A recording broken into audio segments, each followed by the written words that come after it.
Hello, good afternoon, ladies and gentlemen. Welcome to the 42nd breakfast, well, let's say more tea time of the chair, ESCP BearingPoint Retailing 4.0, of which I'm the scientific director. The objectives of this chair, this academic chair and research chair, are to understand and analyze the future of retailing, combining empirical and theoretical researches. And today's session fits perfectly to this objective, since the webinar of today is a very, very rich and comprehensive reporting, debriefing of the last NRF event, which took place in New York City. And of course, as usual, as each year, on innovations in the retailing sector. So thank you to our partner, BearingPoint, and to its brilliant teams and consultants, President Denner, Cécile, Christelle, for such an interesting, fascinating reporting on the NRF conference. And thank you the testimonials, Adrien, as well. So it's time to start, and I wish you, dear attendees and participants, a very good webinar. Welcome.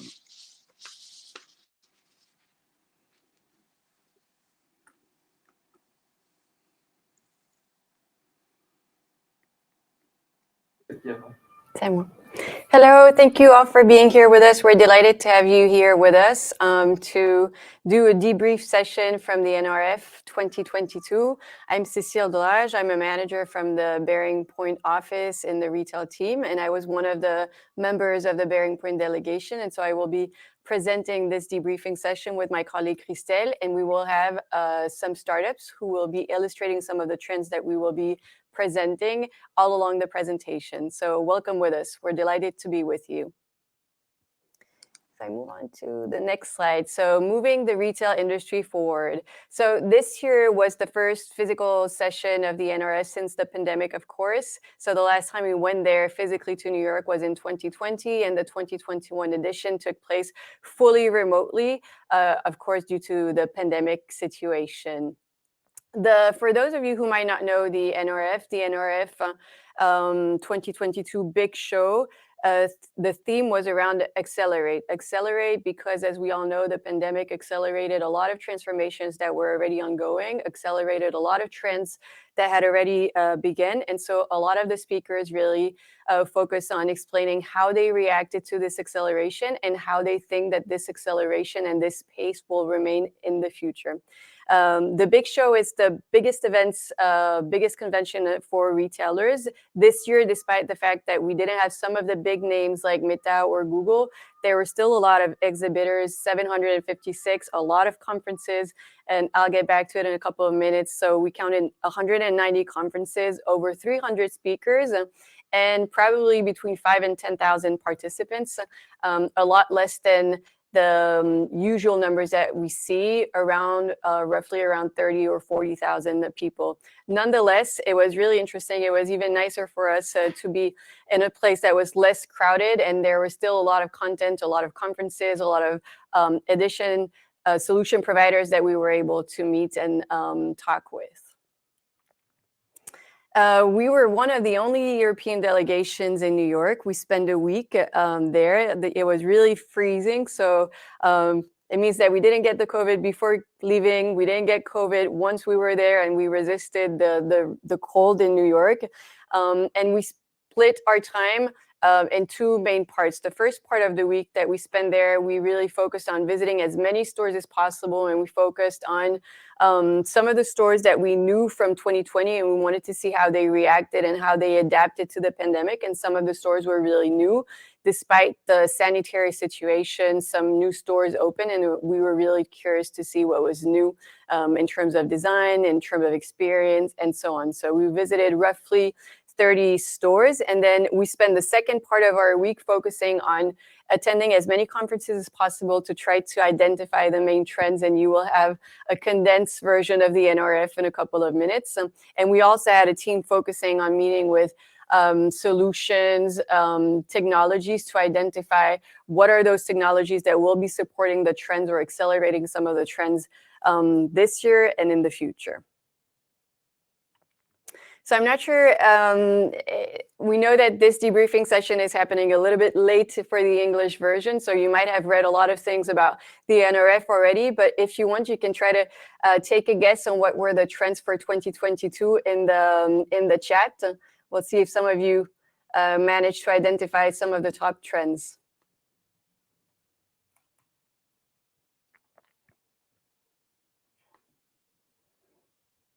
Okay, so moving to the trends. What we do every year is we analyze, based on the number of conferences, the top 3 trends. And what we saw in 2020 is that the top 1 trend was the data-driven retail. In 2021, no surprise, it was all, of course, about the post-pandemic world.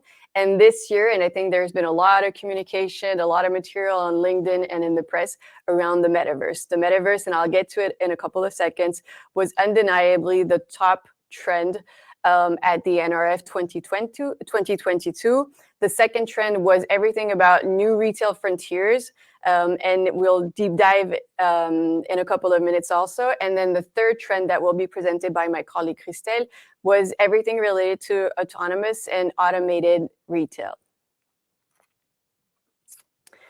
Here we wanted to give you an overview of our top 3 trends before diving into all of them in a couple of minutes with Christelle. So the first one, as I mentioned, metaverse, was undeniably the buzzword in New York.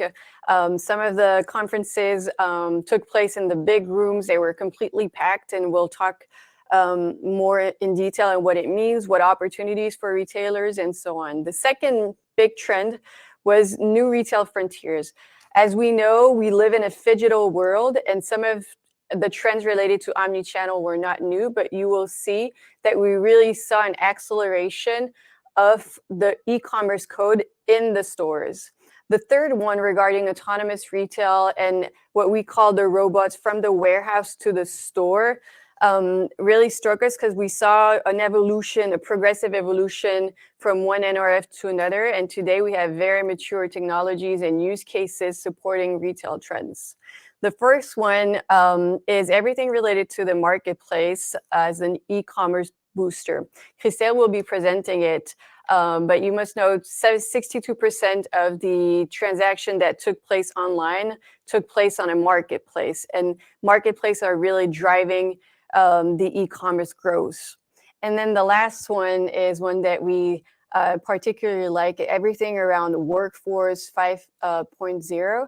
We know that the pandemic changed a lot of things regarding the environment of work, the relation that people have to their work per se, and many people are more and more open to new possibilities and new evolution. And so many of the speakers at the NRF spend time thanking their employees and thinking about what the crisis will set as new standards in terms of taking care of your employees and meeting new expectations, both in terms of aspirational topics and also in terms of making sure you have the right competencies for open spaces to develop and accelerate regarding your digital transformation. So now let's deep dive into the retail trends that we've identified, our top 5 that I just presented. So the first trend, as we said, is the metaverse. And so it's been very popular, a lot of materials online in the press regarding the metaverse. And so obviously, we saw a lot of conferences regarding this topic in New York. Undeniably, those conferences were really packed, showing both that there is a real interest regarding the metaverse and a lot of curiosity. We had a lot of interesting conversations with our neighbor in the conferences, asking ourselves what it means, what are the opportunities, what are the potential threats that the metaverse might represent for the retailers. Before we deep dive into this trend, what we wanted to begin with is on what the metaverse isn't and what it is.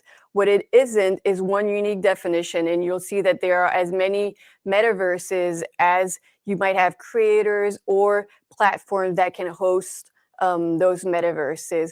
What it is, for sure, it's a virtual world based on 3D technology that offers an immersive experience where you can have an avatar and where you can live a fully digital life where you can go with your avatar shopping, where you can go to a concert, where you can go shopping. And so it's also based on virtual possessions, and also comes from the gaming industry and applies a lot of gamevertising concept. What I suggest is that we see with short movie from Meta, from Mark Zuckerberg, what their vision of the metaverse is, knowing that there are several visions of the metaverse. Starting with the most important experience of all, connecting with people.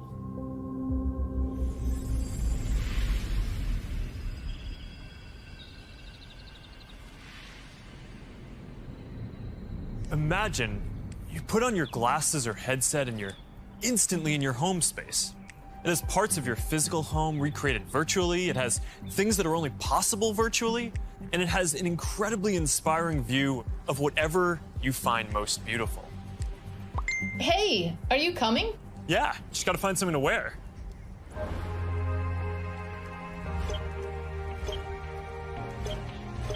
All right, perfect. Boy. Oh, hey, Mark. Hey, what's going on? Hi. Mark. What's up, Mark? Whoa, we're floating in space? Uh-huh. Who made this place? It's awesome. Right? It's from a crater I met in LA. This place is amazing. Boz, is that you? Of course it's me. You know I had to be the robot, man. I thought I was supposed to be the robot.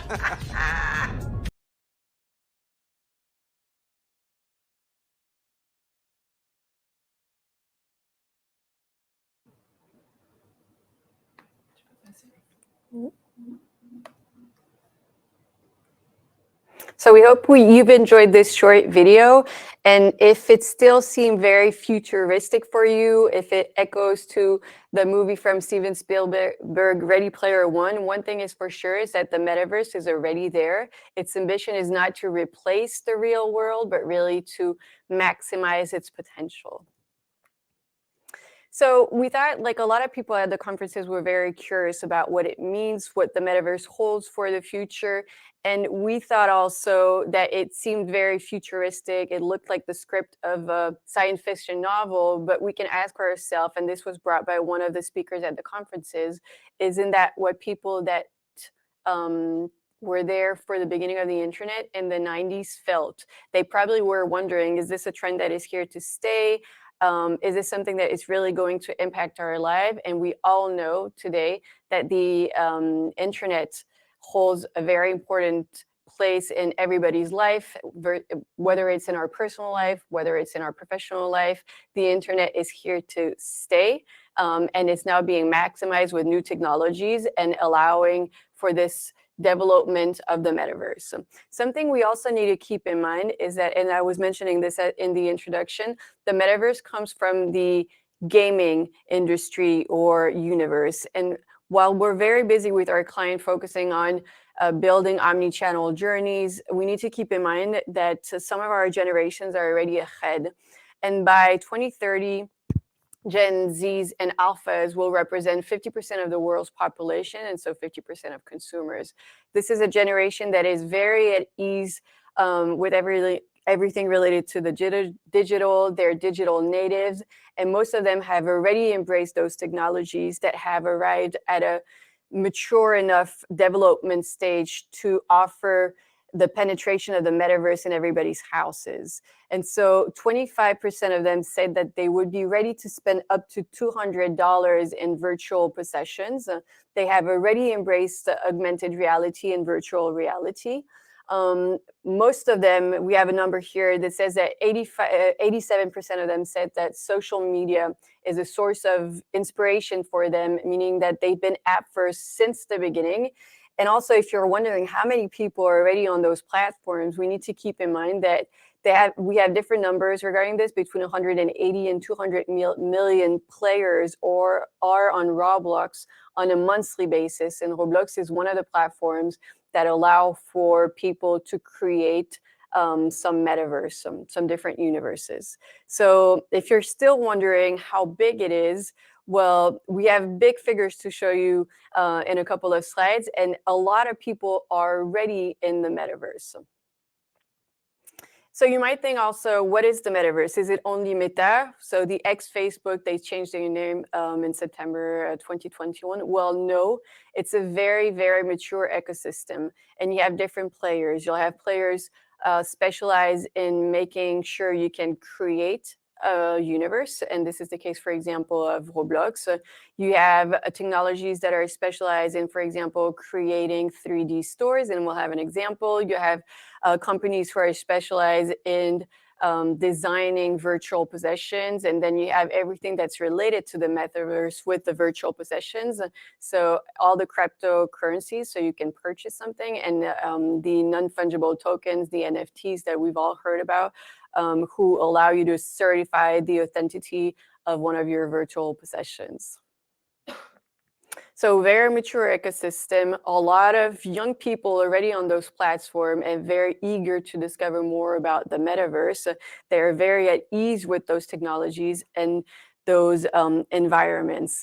And so, as we were mentioning, it's a new world that's already a reality. And here we have some striking example and key figures that we wanted to bring to your attention. 128 is the number of times the word metaverse was pronounced at the famous NASDAQ Investor Day versus 7 in 2020. $800 billion is the expected revenue of the metaverse by 2024, according to Bloomberg. $50 billion is the expected revenue for the luxury industry. And you'll see that we have a lot of examples of the metaverse in the luxury industry. And this number is, this figure is by 2030. 10% of transactions from the luxury industry could take place in the metaverse. And something showing that this is really big and companies are embracing these opportunities and this trend is the fact that they're creating dedicated business units. So we know that the group LVMH, Kering, and the example, for example, with Balenciaga, who was one of the first fashion brands to organize their fashion show in the metaverse, created their business unit dedicated to the metaverse, showing both that they're really investing in the long term in the metaverse, and there's a real interest from the public. We have a couple of examples here about what it could represent in terms of opportunities for the retailers. And we've seen, we foresee two kind of opportunities. The first one that we foresee is what we've called the direct to avatar economy, that could represent a huge opportunity for retailers. And we have some examples, again, with big figures from the metaverse. The first one that we selected is the fact that the brand Artifact sold 600 pairs of sneakers, virtual sneakers, in 7 minutes, generating 3.1 million USD. So if you're still wondering who buys this kind of things, a lot of people, and generating a lot of money for brands investing in it. It was also, at least in France, it was very, very popular. It was in all the news the third week of January. Carrefour, the big retail group, invested in the metaverse.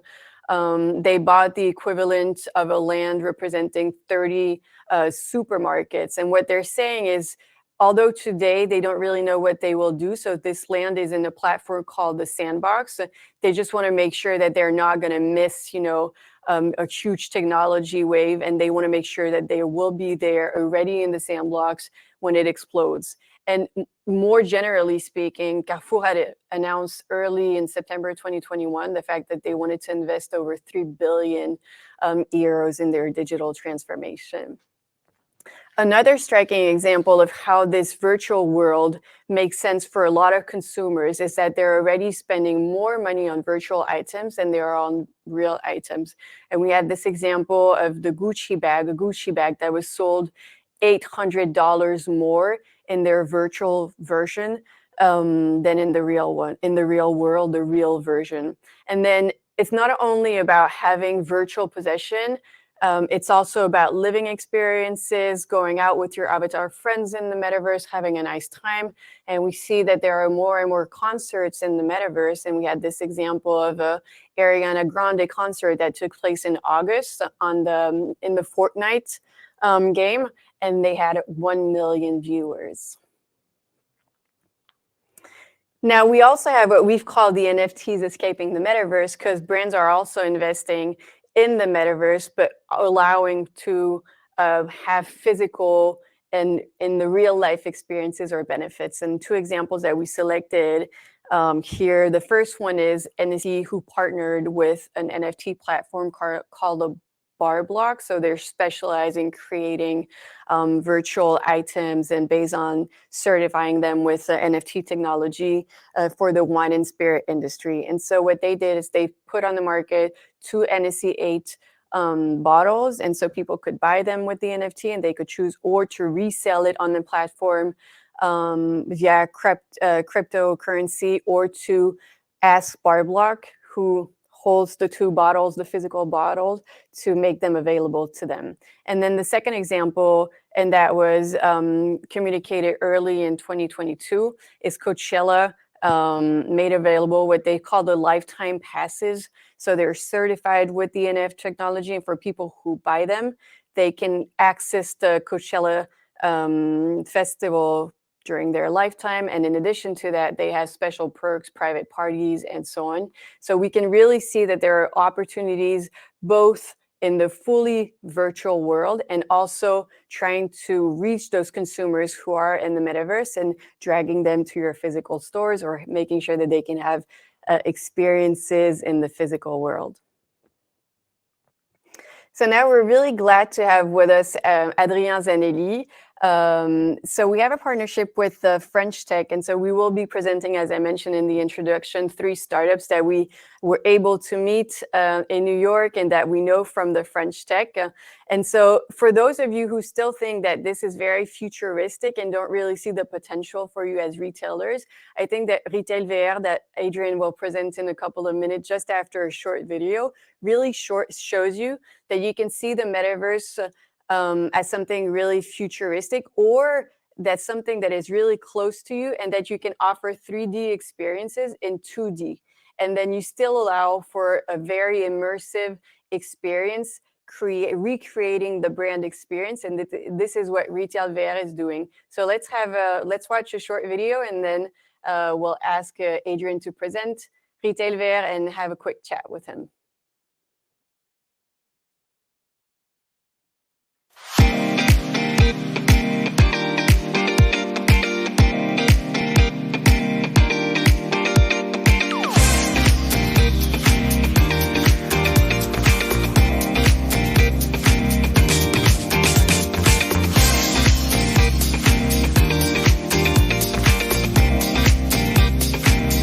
Pourquoi Nespresso a choisi RVR comme partenaire? Il y a eu 2 temps en fait dans le choix. Il y a eu le premier temps lorsqu'on ne connaissait pas RVR, on s'est croisés sur le salon de la FEVAD, et ce qui a permis de rencontrer l'équipe et de voir une première approche des produits réalisés par RVR, ce qui a montré le sérieux de l'équipe, l'engagement, la maîtrise technique.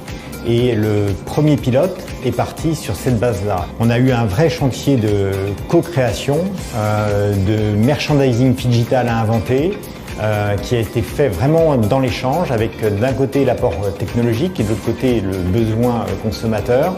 Et on a essayé vraiment de co-construire pour arriver à un premier produit qui nous a paru intéressant. Nous allons aller plus loin, nous allons faire une version 2. On va continuer évidemment avec RVR, justement pour tous ces atouts de co-création, de savoir-faire. On a vraiment pu aller très loin sur les nouvelles avancées technologiques qui continuent à arriver, et ça nous permet de découvrir et de vraiment pousser plus loin les limites de la réalité virtuelle dans le commerce.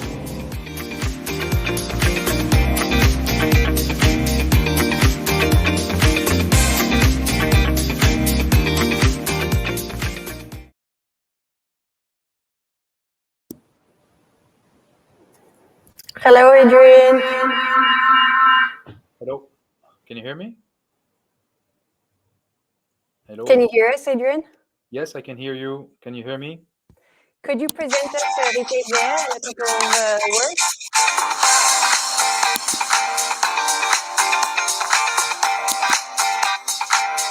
Pourquoi Nespresso a choisi RVR comme partenaire? Il y a eu 2 temps en fait dans le choix. Il y a eu le premier temps lorsqu'on ne connaissait pas RVR, on s'est croisés sur le salon de la FEVAD, et ce qui a permis de rencontrer l'équipe et de voir une première approche des produits réalisés par RVR, ce qui a montré le sérieux de l'équipe, l'engagement, la maîtrise technique.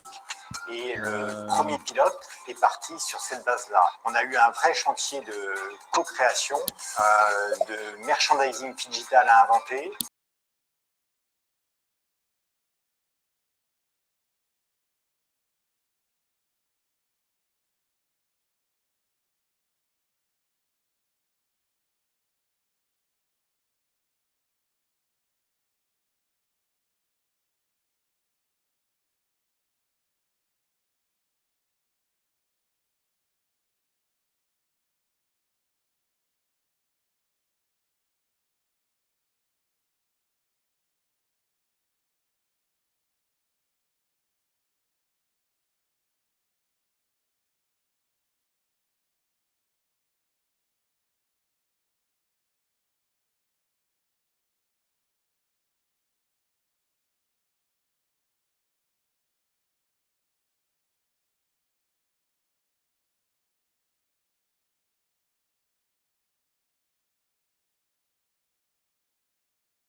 Sorry, we have a small technical issue. We're trying to figure out what's happening.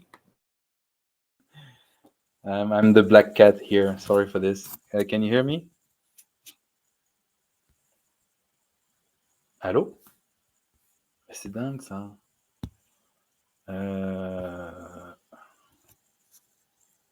Okay, well, sorry. What I wanted to say, this video was is actually now about 3 years old.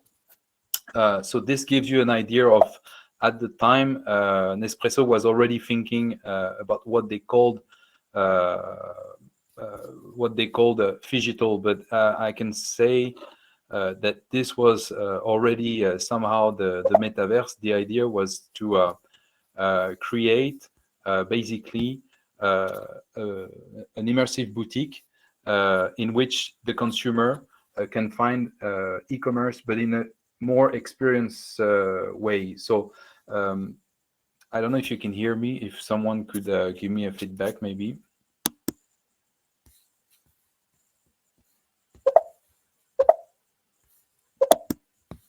Okay, thank you.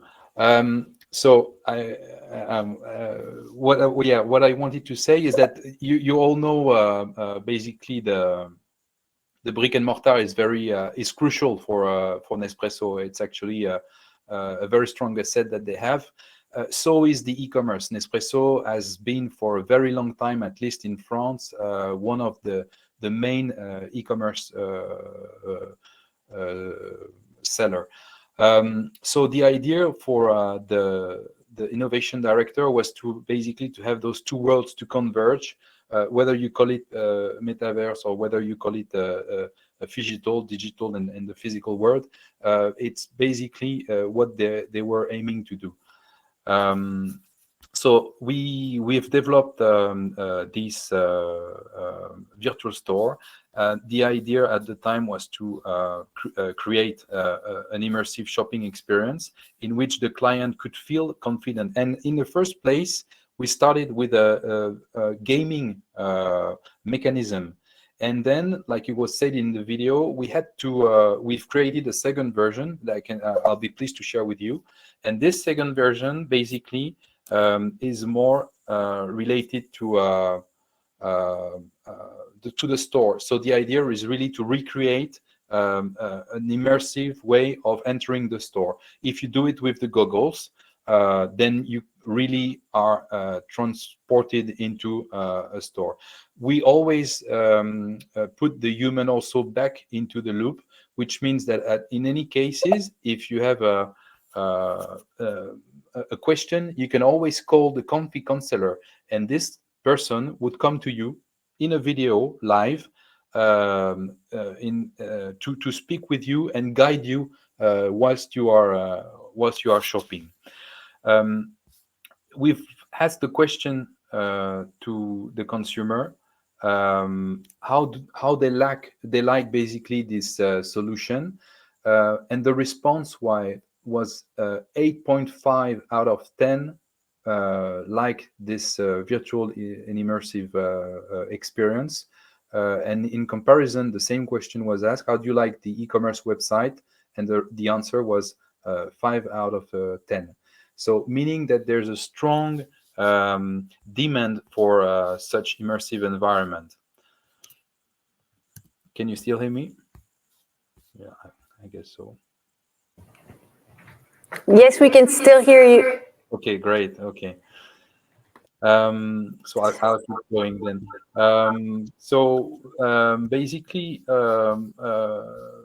this is what we are offering our client right now, is to have to be able to create virtual boutiques. So this is Nespresso 2 years ago. We are now currently working with other projects. We are currently there will soon be a new boutique for Casino.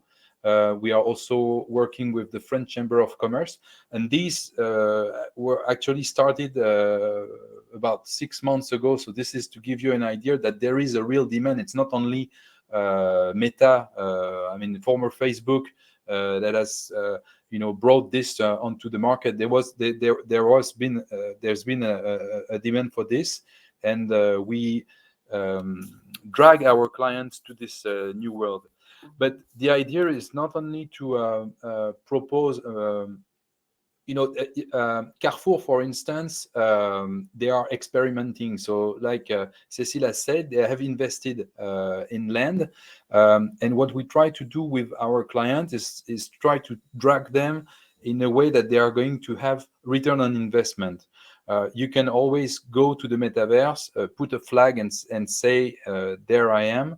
But what we try to do with our clients is basically to stand on their side and to offer them a methodology in which it will not only be a presence on the metaverse, but it's also a way of finding out who is the target, basically, who is going to be their target.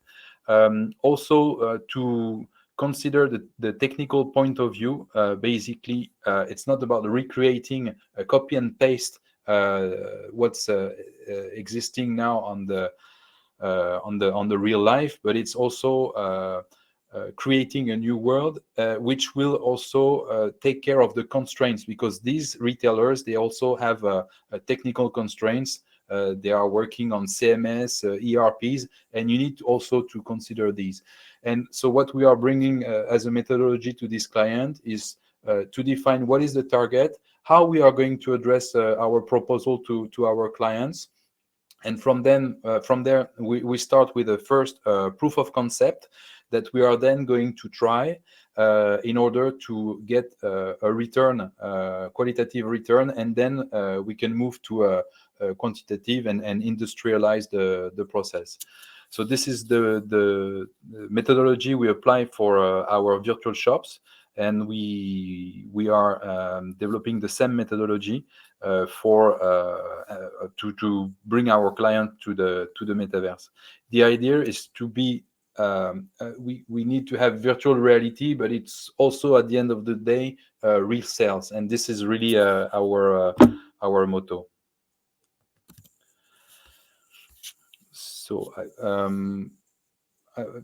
I think I'm done. Eventually, I can give you a bit of background about the company. So, company was founded in 2018, and we are dealing mainly with, like I said, retailers. So we work with Casino, Intermarché, Bulle, Bricorama, mostly for the time being French brands or retailers. But we are entering, we were at the NRF, and we had a very good return. We are now discussing with 3 retailers in the US and 1 in Chile. And but we also do merchandising and marketing simulation thanks to our platform. And the basic of our platform basically is that we can recreate from 2D images 3D assets, which help us to basically populate 3D environments. We can create 3D products in an industrial way. So it's very easy for us to recreate a virtual store at very low cost. If you have any questions, I'll be pleased to answer.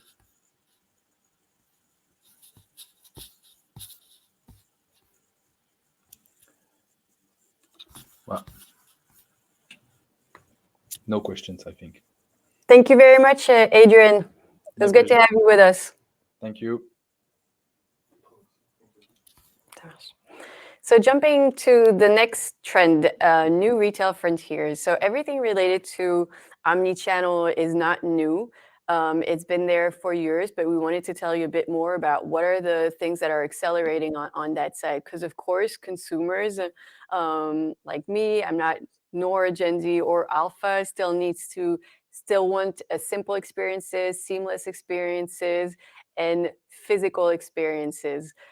So retailers know this, they're still addressing this kind of needs, and to do so, they're still accelerating on their omni-channel transformation.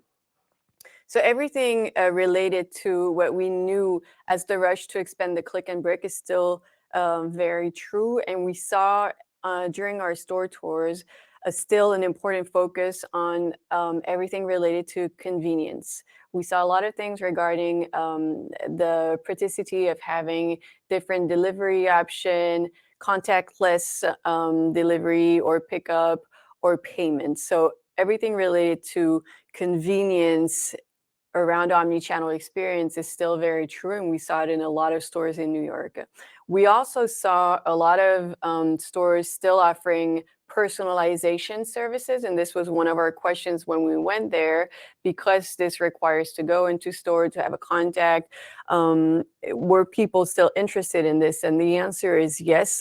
We saw it in a lot of people, and this also answers one of the concerns that retailers need to address, the fact that brands with consumer experience strategies that are very strong and around personalization are more likely to increase the consumer retention. And of course, despite the fact that people want more autonomy during their shopping experience, they still want to be able, and when they want to go into the stores and have answers to their questions and conversations with store associates. 60% of consumers still say that store associates should be able to give them information regarding a product without having to walk away from the floor. 56% of consumers says that store associate should be able to chat with them via an app. And what we saw, and this also a trend that we're seeing in Europe, is that more and more store associate are equipped with iPhones, with iPads, allow them to have real-time information, to have a conversation or share this information with the consumers. What we did not see as much as we expected to see were those conversational apps or people having conversation with clients from the floor when the store is open. Now, still staying on this phone topic, what we know is that 48% of French consumers use their mobile phone when they're in the store. And so obviously, from what we saw in New York, retailers have really understood this, and they're bringing all the codes of the e-commerce directly into the store. 81% of Americans read their review before they make a purchase, and 84% of them, trust those reviews as if it was a personal review or advice. And 59% of US shoppers believe that QR codes will remain permanently. Before the crisis, of course, the QR codes were very used in Asia. It was more new, let's say, in Europe and in the US. And what we saw is that the QR codes were everywhere in the stores during the time we spend there. And so we have an example of how Polo, Ralph Lauren, for example, used them. The QR code is directly sewed onto the product. And so when you scan it, you're redirected to the e-commerce website for authentication purpose, but also to do some cross-selling or to give you some information about the different sizes, the different colors in which you can find the item. So we can really see that first, their retailers are using the iPhone at their advantage. And also they're really considering it as an extension of their store per se. Now, regarding the iPhone, because we know that 48% of shoppers really use their phone during their shopping experiences, what surprised us is all along your customer journey in the store, you're really incentivized to go on your phone during this journey. And so we have the example of Bed Bath & Beyond in New York, where when walking in the store, you're even incentivized to go and scan the QR code to see which are the top rated products online. Those products are not even sold on the floor in the store. So you're going for a physical experience in the store, and then you have those QR codes where you're invited to go and see, well, what are the top rated items online, and some of them are not in the store. And so you would end your journey online, actually. We also saw the Amazon 4-star store, which is not new, but really illustrate well the impact of the e-commerce codes in the shopping experience, whether it's online, whether it's offline. And so here you can see that they have digital tags that can be updated in real time, and where you can see the reviews for this and that article. Now, the phone is used as an extension of the store. It's seen as something very convenient. to get some information and so on, but it's also used to offer guest-oriented experiences.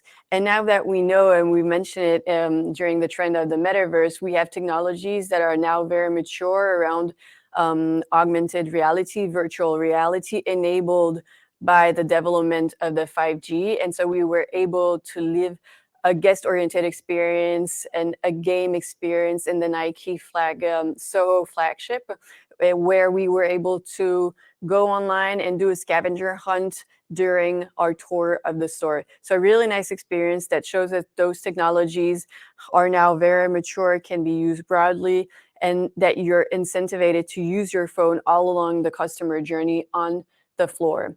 And then the third trend that really struck us, showing how we have an acceleration of the e-commerce codes within the stores, is the multiplication of the no-buy spaces. So again, the concept is not new. What struck us is the number of them in New York. And so we chose the example of La Lalonde, which is a quite recent brand, where they offer a showroom where you can try all the different products, where you can go and with your kids, they sell baby items. And so where you can go and have a cooking class with your toddler, where you can have a yoga class with your toddler. And they display the products in a way that you can try them. And the only way you can buy them is by scanning the QR code and then going online and have them directly shipped to your house. It's not even a picking point. You can't have them delivered there. So again, the illustration of contactless and then scanning the QR code to finish your offline experiences online. Now, we wanted to, in the context of our partnership with the Frentech and in the context of illustrating how we see more and more blurry frontiers between the offline and the physical world, we wanted to talk about live shopping today with you. So live shopping also really illustrates these new frontiers in a category of what was called at the NRF alternative shopping.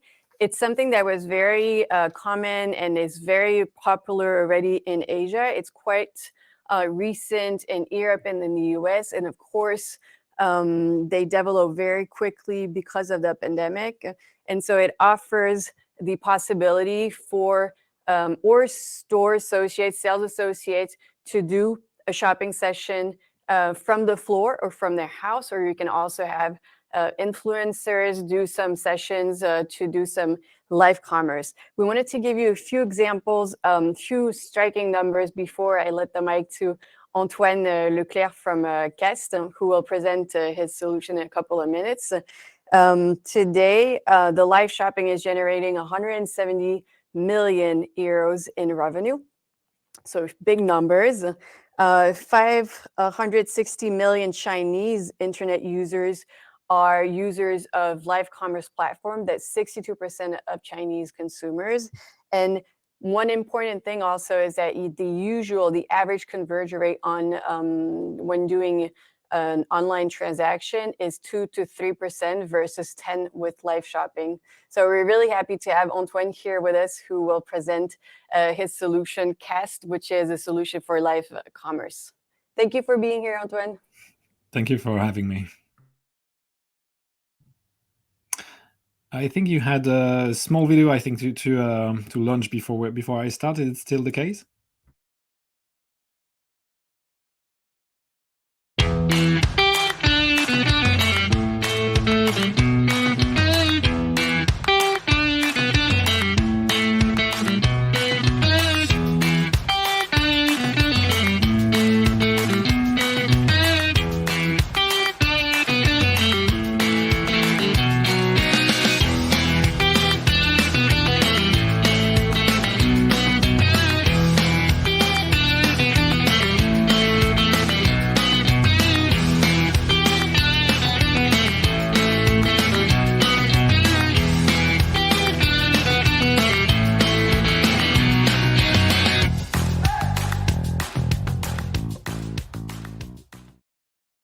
All right, here we go. So nice to meet you all. Happy to be here.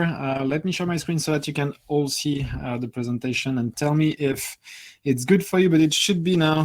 So I'm glad to be here. My name is Antoine. I'm the founder of of Cast, and we are a live commerce solution that we integrate directly on e-commerce sites. You might have seen us on various sites and on various live commerce operation. We are, for example, on the Sephora website. You just saw the Ole Henriksen live that we did yesterday with Sephora, multi-streamed on multiple countries in Europe. But we also work for Carrefour, Fnac, Cultura, Kiabi in France, the Discount, and also in the US, and we have a team in the Americas in Mexico.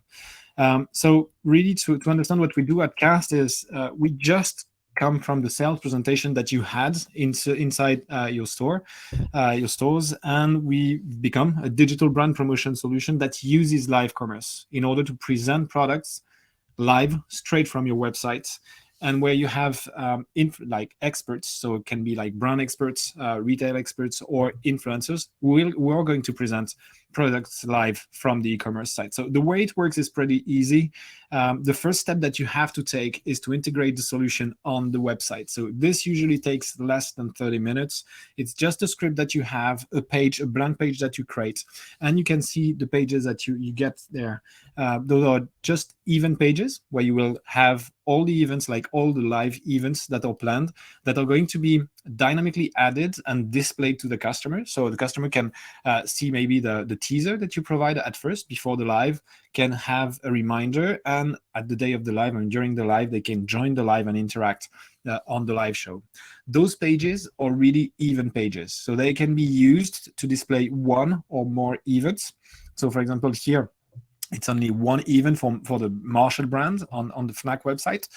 Here, for example, it's one event for the Adomi website in the US. But if you check there on the Carrefour website, you will find all their events at the same place, so that it's easy for the customers to find those events. We also have a different way of integrating on any website, and it's at the bottom of the funnel of the conversion. It's directly on the product pages. And you can see here, we are on multiple websites such as Boulanger, Carrefour, Clarence, or others such as Leroy Merlin and others, where you will find this small widget that stays on the product page and that allows you to connect and to watch the live if the event is live, or the replay if the event is already happened, so that you can really have the experience when you're deciding to buy a product as a consumer. And this is something that we believe is very important in the live commerce. The next step is to enjoy the live commerce show. So the live commerce show happens directly on the e-commerce site. You can see here how it works. So you are on the e-commerce site of a high-tech retailer here in France called Boulanger. You have this show. It's a part of the show of the Crazy Week that happened in December. You have people interacting in the chat at the bottom right here. We are on the desktop mode, but it's exactly the same on mobile. And you have the chat here, people interacting, asking questions, discussing. They can also react. They can send reactions. You can see the small heart here that they can send if they like what they are seeing. It's always very nice for the host to see that they have some appreciation. And the products are presented at the top left, usually, and that allow to access directly either one product or multiple products, depending on how it's happening. So here you have another example of a portrait live. You just saw a landscape live just before, and it's exactly the same. It's just that you have a more immersive aspects for mobile users, which are usually like 60 to 70 and maybe 80% of the users that you're going to see on the live shows. And you could see just before here that the user actually having this experience went on this small product page and added directly the product straight to his cart while watching the live. And this is really what you're expecting during a live. So having an easy way to like a product and add it to carts so that you can find it after and convert, of course, on the website. You can see all the products that are presented on the left, and you can for sure enjoy and react straight during the live. This is what happens during a live. And during a live, what's very nice is that you can broadcast to the website, to the actual e-commerce site that you want to present products on, but you can also multicast to other websites. So for example, other websites in different countries. So the live that we had yesterday was broadcasted on 8 different countries at the same time.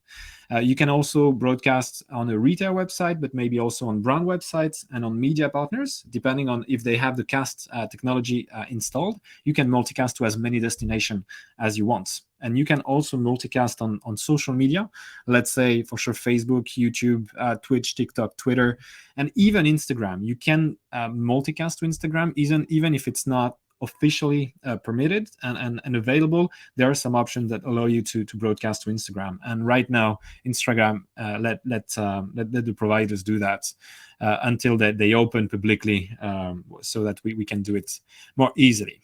And so the next step, once the live happen, it's not finished. It's not because the live happened that you have to finish the event and like close everything. You can take benefit of the event even after it has happened. So for example, this is, let's take a real life example and go on the actual website of, let's say, Leroy Merlin, which is an example that I like to take. For example, this product was presented live more than a year ago. It means that the live actually happened in, I think it was in November 2020, but you can still find the widget here, the cast widget, where you can see the live, and we are on the page, the product page of the Minisaw here. And if I click on watch the video, I will come straight in the live where the Minisaw is presented. Even though the live you see is 54 minutes long, you can come straight to the 34th minute where the product is actually presented. Even better, you can see a mini product page of the product that's being presented. For sure, add it to cart straight away. And you can also look for a question. Let's say I'm going to look for a question about, is there an autonomy level on the battery? And I'm clicking on this question. And when I click, you can see that the host is reading the question and is going to answer me about this question. And instead of just answering me orally, is going to provide a demonstration, a product demonstration that actually going to show me that there is an autonomy level indicator on the battery. And it answers my question and reassure me in the process, which is extremely important. And of course, if you have other products that are interesting to you, you can always find the product and just click on the product and go straight to where it was presented during the live and is presenting during the replay. So the last step is to analyze the numbers, everything which is related to numbers. You get the number of people who watch actually the live. You get the number of people who interacted, clicked on product pages, added to carts. You can get the amount of sales that were made during the live, and you can also get the average time that was spent on the live and on the replay. You can export everything, and it's very important to have the ability to do so because it's the way that you're gonna improve in time. So just a quick wrap up, what live commerce in general allows you to do. It can help you drive more web traffic on your e-commerce site because you have an opportunity to show and to present products, but you have an opportunity to have an event with people actually presenting the product, and maybe you will have influencers presenting products, and it makes a nice opportunity for you to communicate. The second thing is, because it's a live presentation, you have the opportunity to increase your conversion rates, meaning that when you have a video presentation of products, it can have a very nice impact on your conversion rate. So I'm not fully aligned with everything that's being said about like the average 10 to 15% of conversion rate in e-commerce right now, because there's a lot of wrong metrics, but it increases the conversion rate for sure during the live and also during the replay. And the last thing is about the average basket size that can be bigger during a live, because you're going to present products and associate the different products together so that you can help your customers project how they can use the product together. So if you multiply more web traffic with an increased conversion rate and bigger average basket size, for sure you're going to get an increased online revenue. However, even if it seems mechanical, it's not systematic and it's not automatic. You still need to respect some fundamentals about the live commerce, like choosing the right person to present, having the nice sales offer or like product offering on your site, and also having the right person to present. That's it for me. I think I went up to the 10 minutes, so I'm going to leave it here. But thanks for having me, and I'm available if there are any questions afterwards.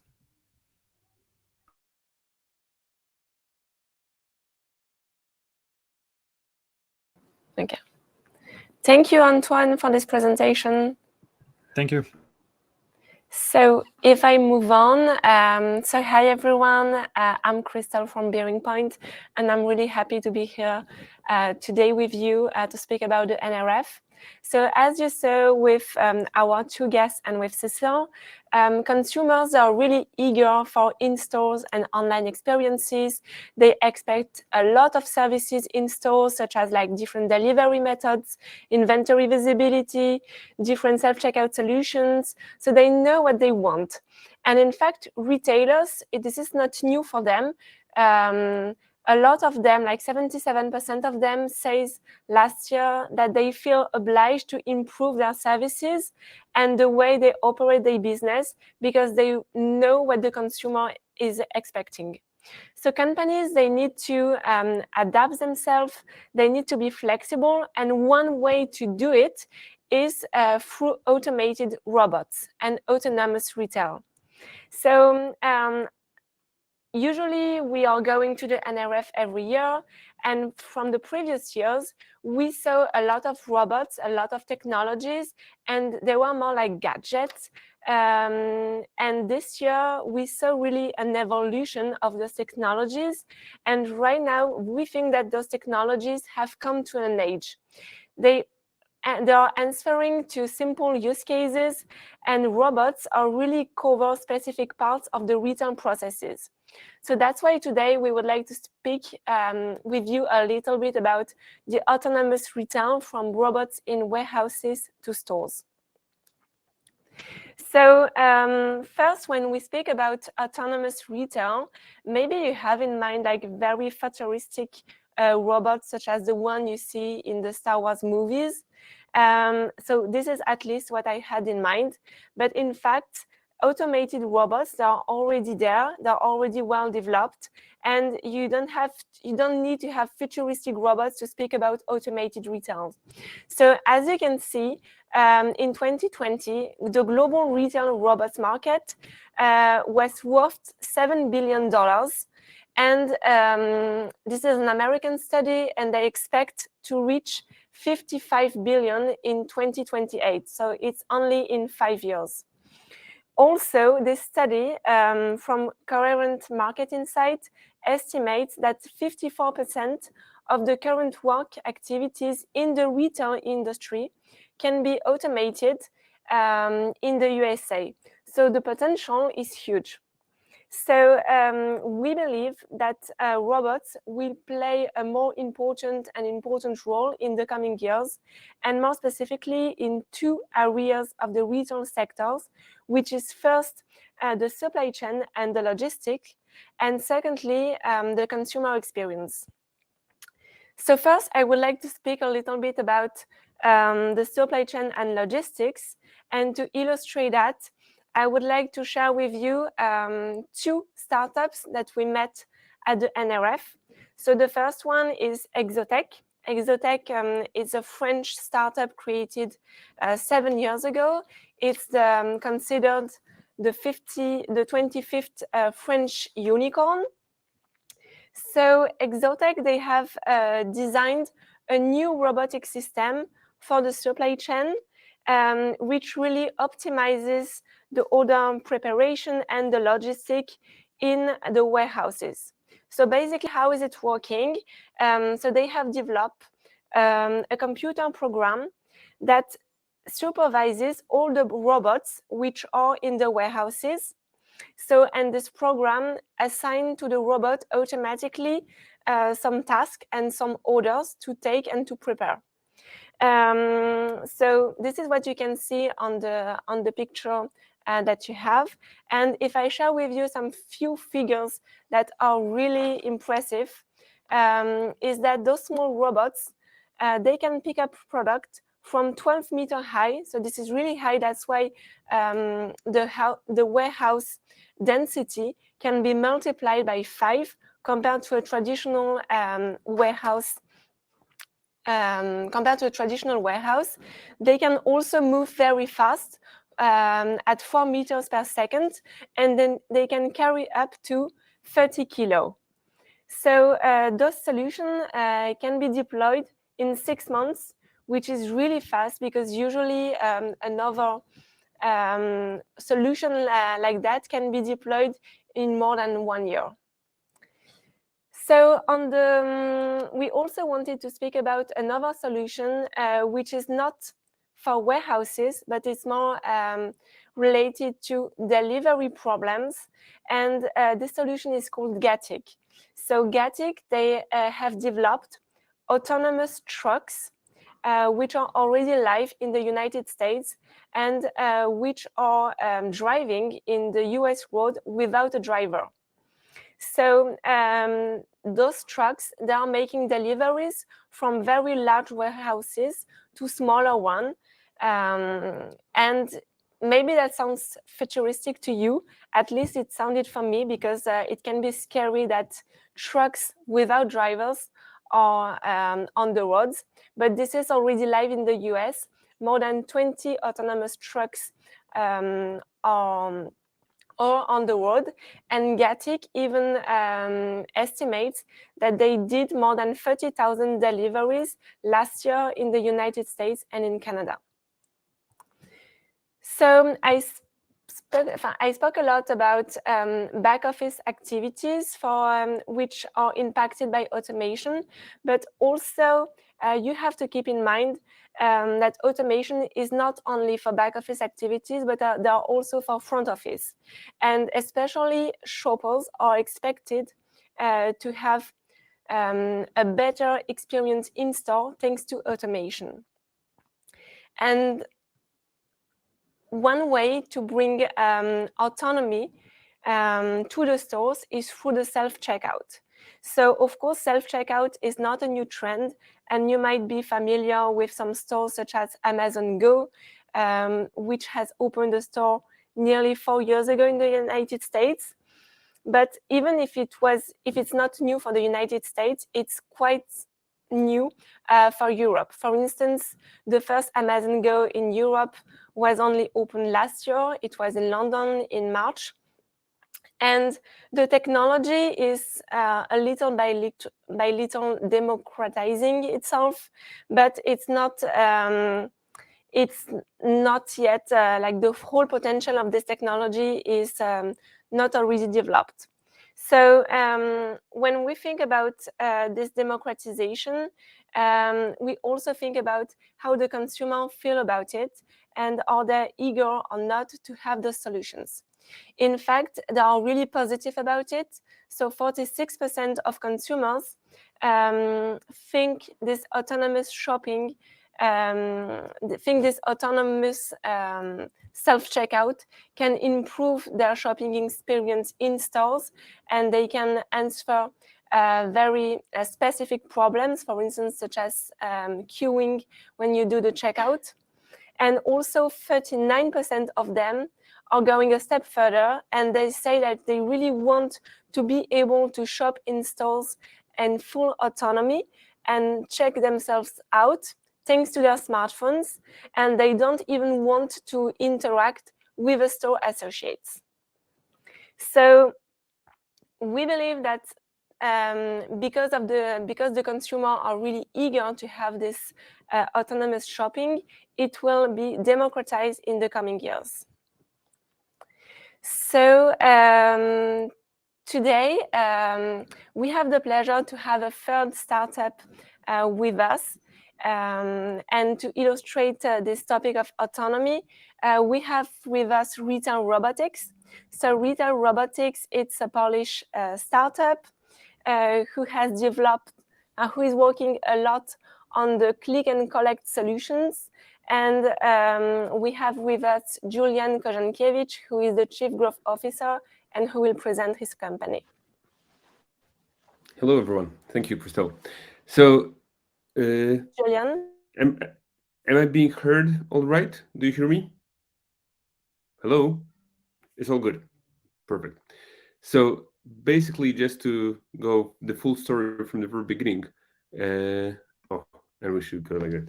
Our, let's say, high-level vision is that what we create, and what I will talk within the next slides, it's actually creating the delivery infrastructure of the future. Christelle very well covered the so-called first mile. So Exotech solution would be the first mile, so the place where the orders are being fulfilled. Then she went straight to the middle mile with the Gatik, but then we are in a sector of the last mile, so we believe that all of the orders, all of the logistics, they have to finish somewhere. We are very big believers in the, let's say, hub economy. We believe that especially in the densely populated areas, the hub locations, the hub pickup locations are going to be the thing that are going to take over, that are going to be the leading, let's say, solution. And we believe that this is what will unleash the full power of retail and the full capacity of retail. Christelle called us a startup, but we're not really one, because we've been manufacturing the lockers, the parcel lockers for the last 15 years. I believe we're the largest manufacturer in Europe. We did manufacture probably around 20,000 units, meaning 20,000 locations, probably above that right now. We exported to 22 countries. We've been in this business probably as one of the first ones. First one was Deutsche Post, that was around 20 years ago. We came into it around 15 years ago, and we've been very successful with it. But already around 5 years ago, we saw that in well-developed markets, the conventional lockers, it's simply not enough. Basically, because of the capacity combined with the footprint needed.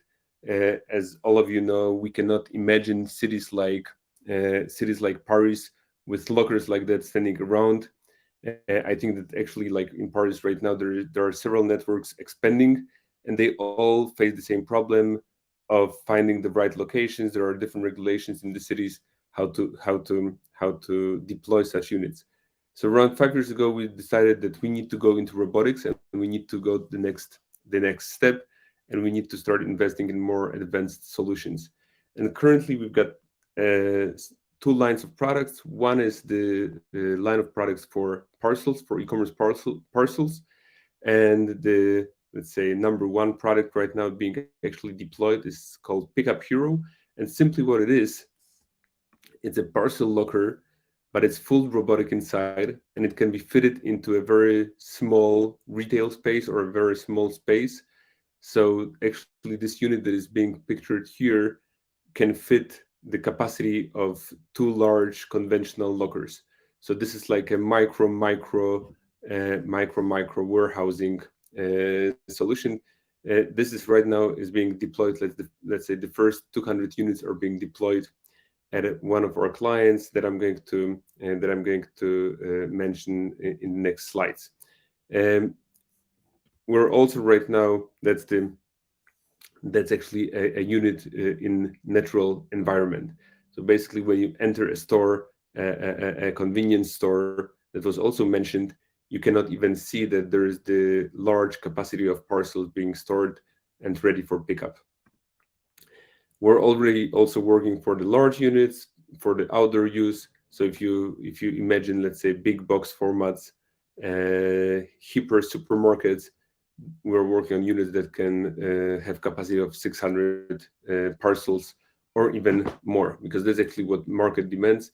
In well-developed parcel locker markets, right now there are locations that can serve even 500 parcels daily. The second line of product that is also very interesting, and it actually changes a lot of weight in how the groceries are being delivered, is a line of products for grocery products. Also around 5 to 7 years ago, we started with a simple concept. We took a regular locker, we transformed it into a temperature-controlled solution. We deployed around 100 units, and we just saw very quickly that it will not work, because those units are just very large, not very efficient in terms of footprint again. And again, if you imagine highly populated, densely populated areas, it will not work. So we came out with a robotic solution, one that can be put both indoor and outdoor. And this is right now what we market. So it's actually a perfect solution for replace, let's say, the man-powered drive pitons that you might know from friends very well, or drive points for the outdoor use, with a robotic solution, a micro warehouse for handout of groceries. And now you could play the video, because it actually shows our first implementation that we did around a year and a half in the middle of COVID, in the middle of the first wave of COVID actually, with Carrefour. So if you could play the video, that would be great.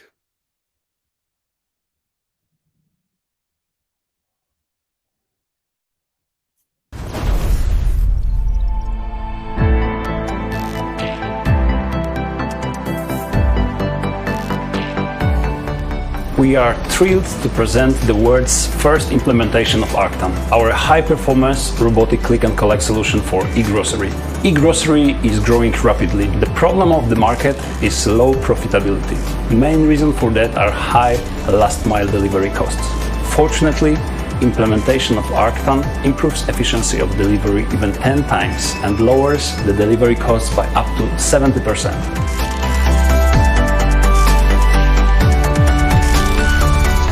Fully automated solution created by Retail Robotics provides users with the most convenient way of collecting the groceries.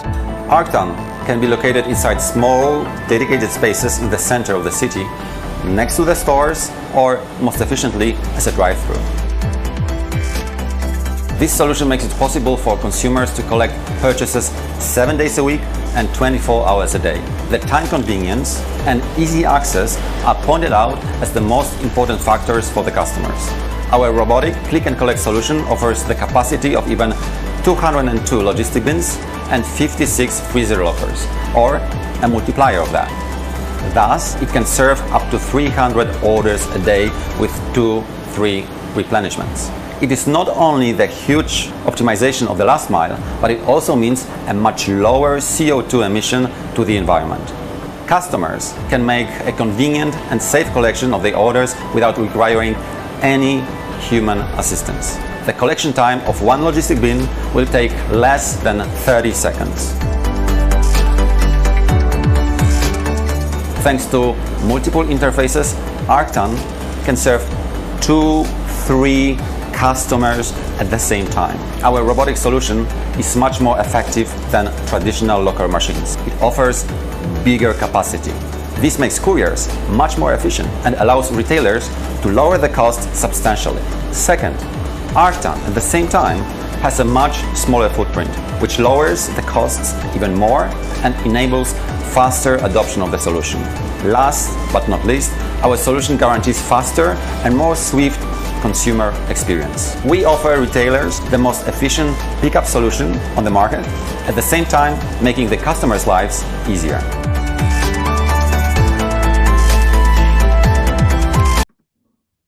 Okay, can we go to the... Okay, perfect. Okay, can we go back to the presentation? Oh, perfect, thank you.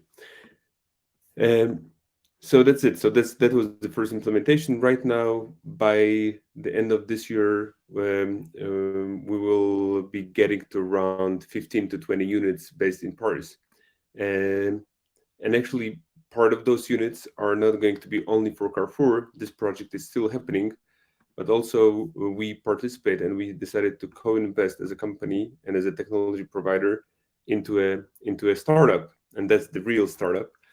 Called Delipop, because Delipop is a company that is right now creating the mutualized, so not, let's say, retailer focused, but retailer agnostic, available for multiple retailers, pickup points for groceries. There are first Delipops deployed already in Paris, and as I've mentioned, that's also a very interesting trend that we really believe in and that we're part of, not only delivering our technology or supplying our technology, but also in this one we decided to co-invest at an early, let's say, startup phase. So just to summarize a little bit, we're, as I've said, we're right now, we believe that we're actually a part of building the infrastructure for the last mile, and that this infrastructure is going to be based on robotic pickup solutions. And let's say the perfect view that we envision is a combination of a automated fulfillment like the Exotex, the automated delivery like the Gatix, and then our solutions as the last mile pickup solution, preferably even not involving the human touch in the middle. So some of the concepts that we are working on right now is how to automate the loading and unloading of the products, parcels, or groceries from the vehicle to our solutions. And we actually have a very interesting line of customers. As I mentioned, we work with Carrefour, but we also work with InPost. InPost is, some of you might be familiar, that's a company that actually kind of created the trend of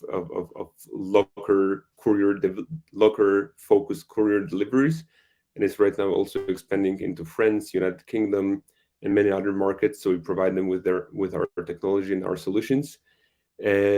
We work with Bellypop that I mentioned, another company that is creating the infrastructure for pickup of groceries. But we also work with Żabka, that's a Polish convenience chain, which is extremely successful, private equity backed. It's the largest convenience chain in Europe, actually, because they've got around 9,000 of Żabkas in Poland currently. And also going back to one of the trends that Christelle mentioned, this chain is right now has the largest deployment of autonomous store, because just in January they crossed, I think, 25 or 30 autonomous stores, and they have a plan to go to 500 autonomous convenience stores by the end of 2022, I believe. So they are very ambitious, very well funded, and very innovative. And we're also providing them with our pickup solutions, because they truly believe that convenience has to be linked with possibility of picking up products that were bought online. So that's it for me for today. So of course I'm still available. So if there are any questions or anything, I'm more than happy to answer. Thank you, Julian. Thanks a lot. It was really interesting.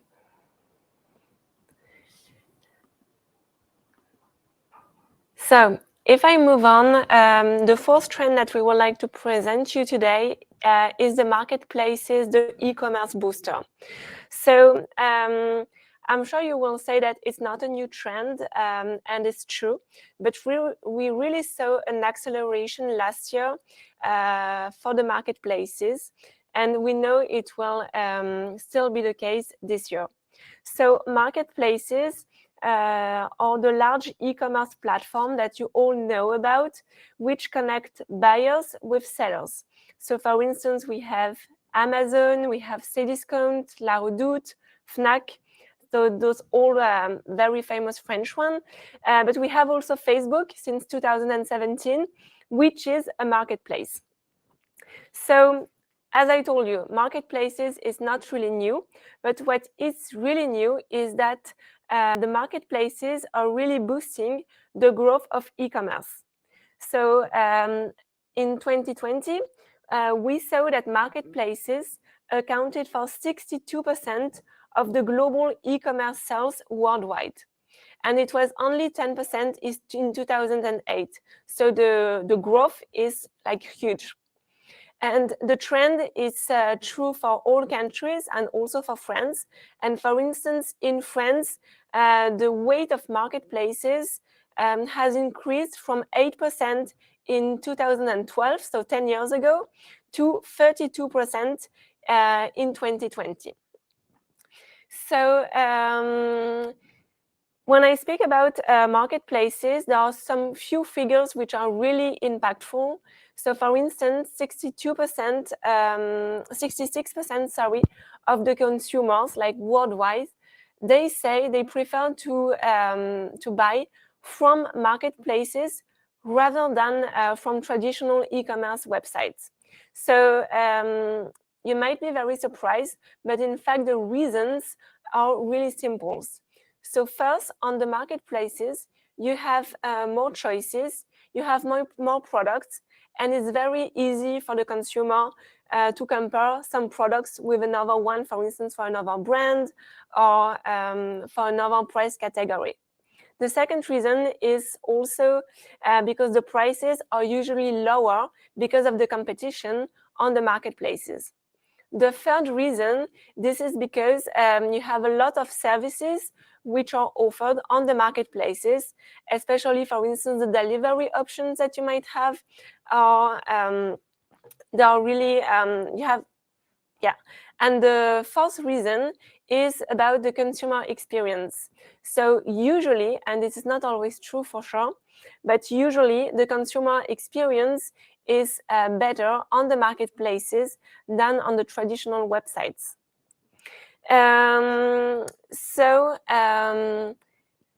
Those reasons, those reasons why marketplaces are really attractive to the consumer, they have been already described by Jeff Bezos in 2001 in his famous virtual circle. So in this circle, he described why a consumer prefer to buy on the marketplaces. And the reason is simple. So for instance, let's assume that, that a customer experience is really well done on a marketplace. Then when the consumer will go on it, he will be very satisfied. So as he's very satisfied, he will speak a lot about it with his, for instance, friends, and there will be more and more consumers going on these marketplaces.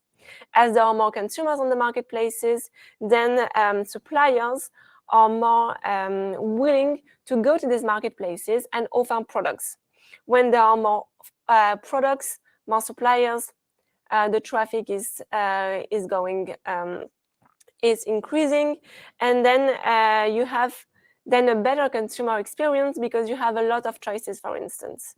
So this is really like a win-win-win effect, and this is a win effect. So first for the sellers, then for the buyers, and also for the marketplace operators. So, and that's why we saw that the figures for the marketplaces are that good. And as I told you in the beginning, we think it will be even better this year. And for this year in 2020, according to the Gartner studies, they expect that 70% of e-commerce transactions will take place on marketplaces. So marketplaces, they are attractive for consumers, they are attractive for retailers, but they are also very attractive for investors. And we saw that last year was really great for fundraising for the marketplaces. So here you have some examples of marketplaces. For instance, Vinted, Back Market, or Mano Mano. They have all raised a lot of money last year, between 250 million euro and 450 million euro last year, so the amount is huge. So as you can see, we are talking about C2C marketplaces, B2C as well, but also what is new and what is we would like to enhance is B2B marketplaces.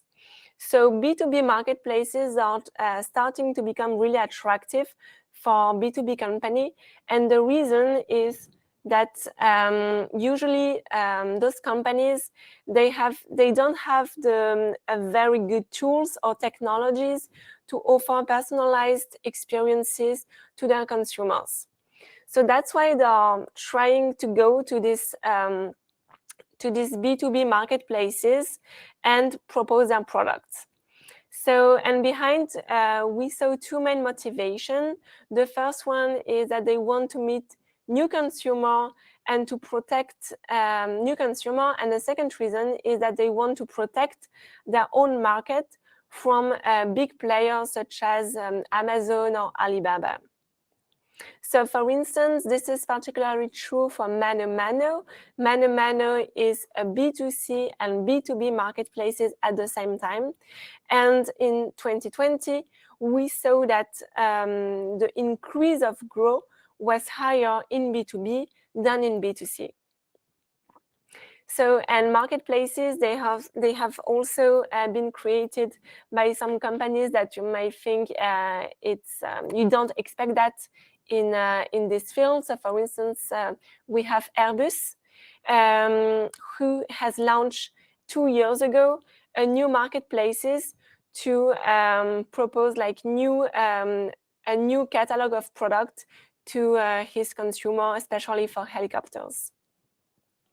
So some companies, they have well understood the benefits of having a marketplaces, and they want to start their own marketplaces.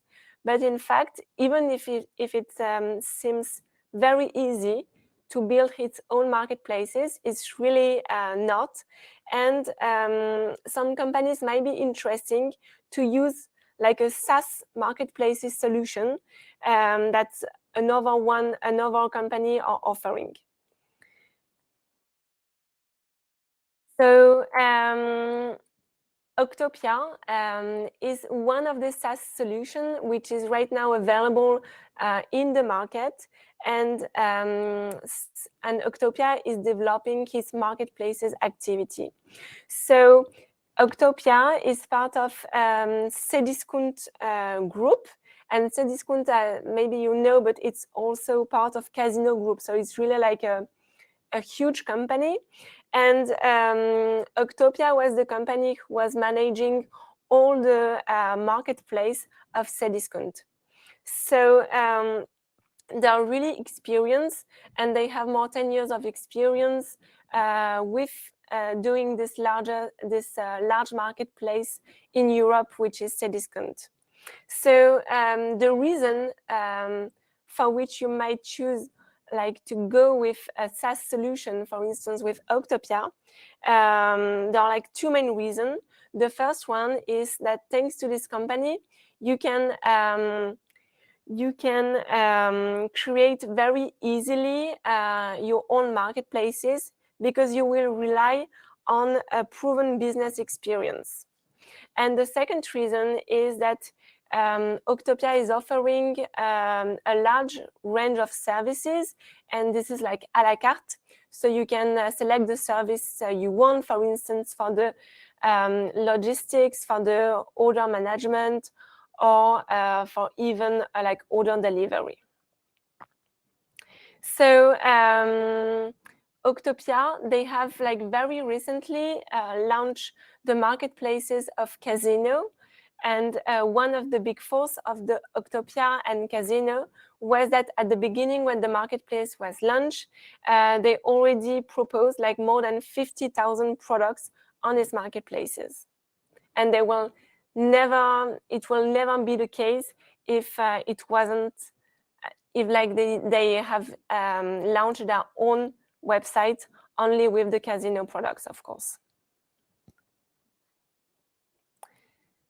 So that's all for me for the marketplaces. And now Cecile will present you our 5th trends. Thank you.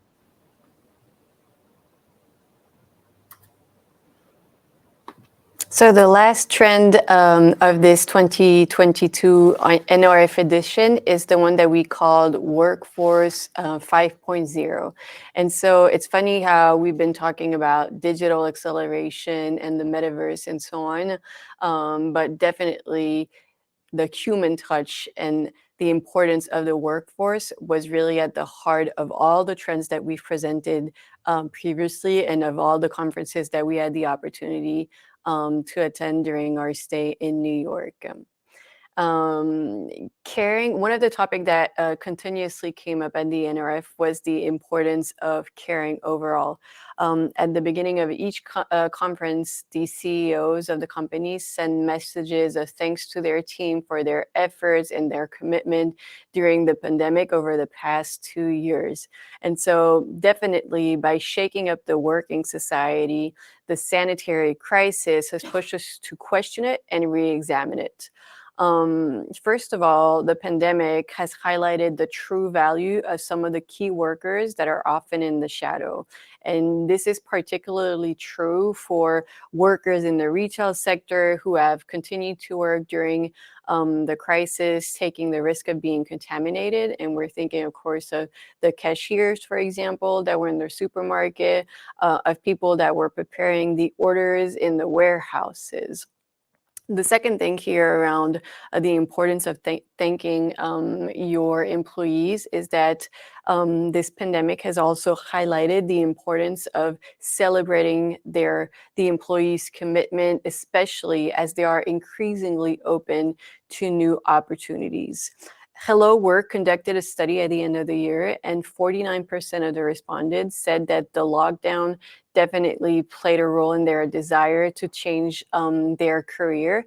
And 52% of the executive, according to an APEC study, said that they were open to new hiring opportunities. And this is a number that rises to 61% for young executives, so people below the age of 35. So of course, this represents an opportunity for companies that want to go and hire new talents, but this also represents a challenge if you want to make sure you retain the right people at your company.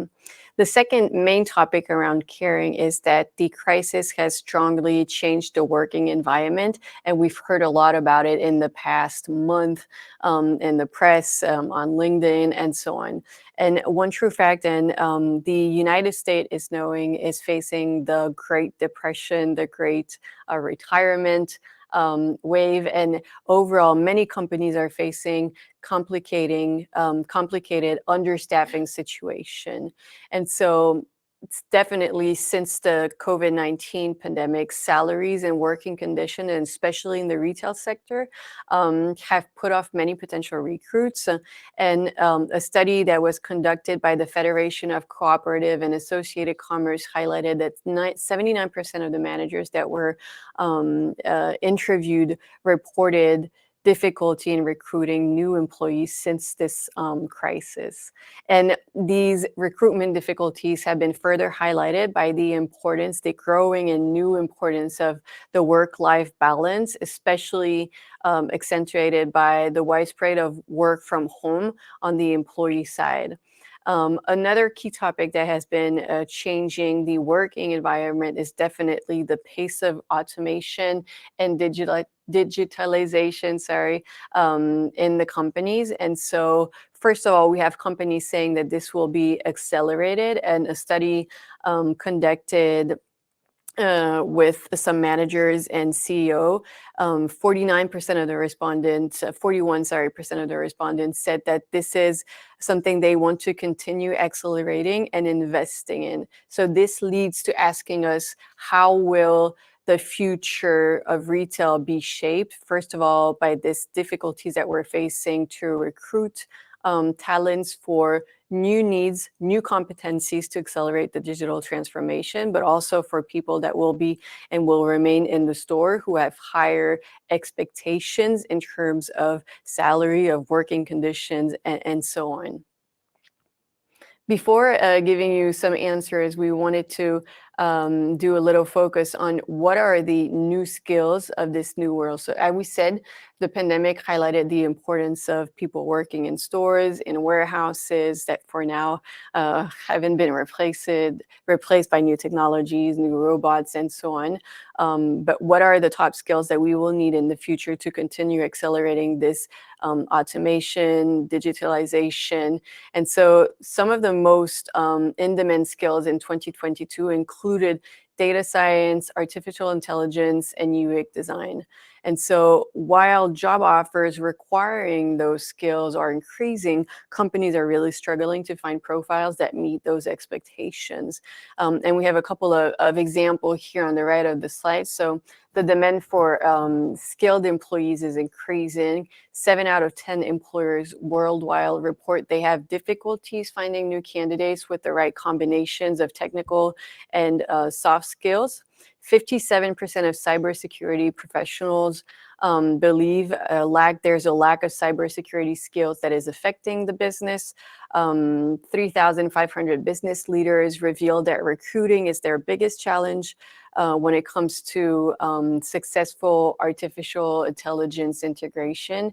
And in 2021, the US faced a shortage of 190,000 data scientists. And to give you an idea and to echo the first trend, Meta said that they would hire 10,000 people to accelerate and prepare their transition to the metaverse. The question is, where will they recruit? And do we have on the market sufficient people with the skills that are needed to do this? So what companies are doing both to answer, new existential questions that employees might have, and also to make sure that they can train employees to answer their future needs. They are investing massively in order to both reduce the gap between the skills that they demand and that are observed today, and also to make sure that they give more opportunity for personal development to their employees. And so we saw in some of the speakers during the conferences highlighted 3 programs that are currently taking place. The first one that we wanted to bring to you is the Amazon program. So in September 2021, they launched the Upskilling 2025 program. And so they're investing $1.2 billion to provide reskillings to 300,000 employees. They will be able to acquire skills that are in demand on the market and are needed to accelerate the transformation. In November 2021, it's Walmart that announced that they were investing $5 billion in a program called Live Better You. And they will also train their employees to acquire new skills.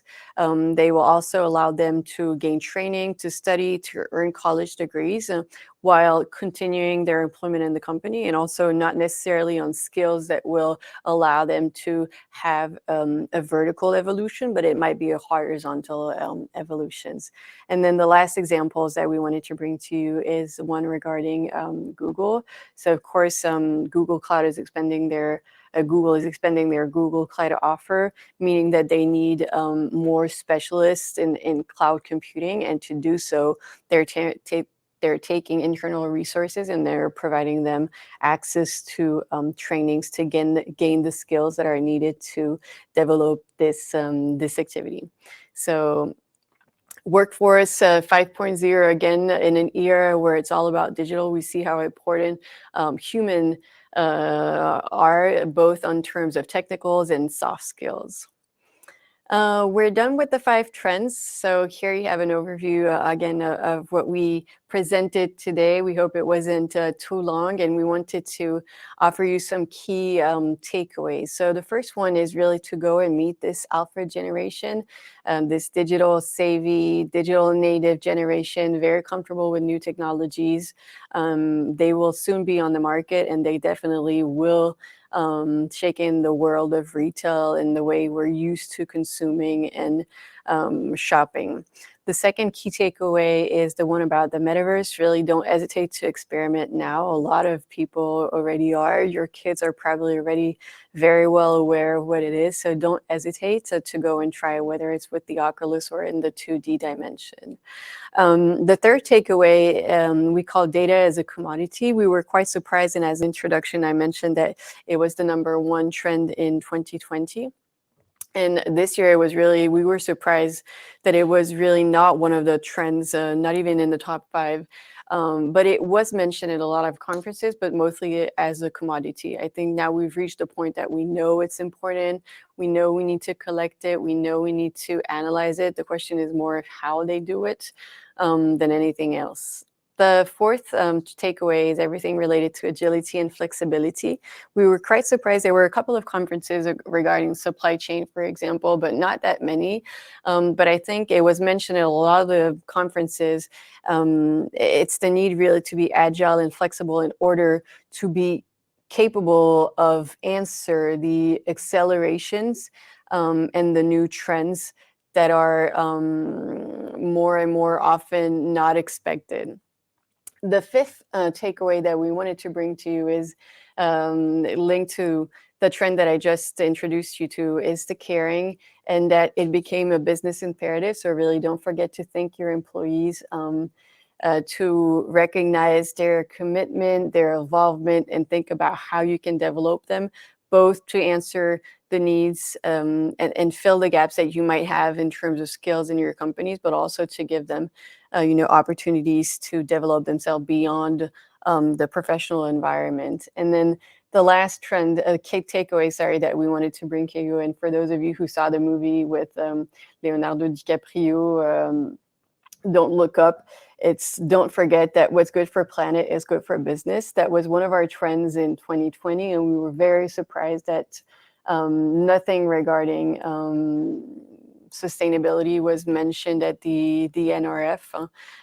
We don't really know if it's something linked to the fact that it took place in the US, and maybe they're less in advance regarding this topic than Europe, but we definitely wanted to bring it as a conclusion to you.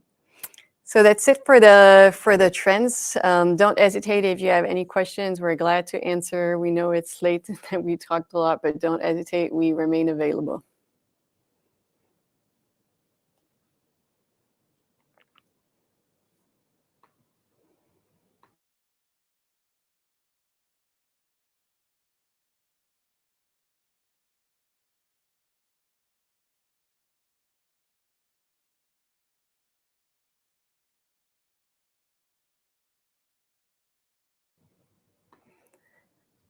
I think that we don't have any questions. I hope it wasn't too long.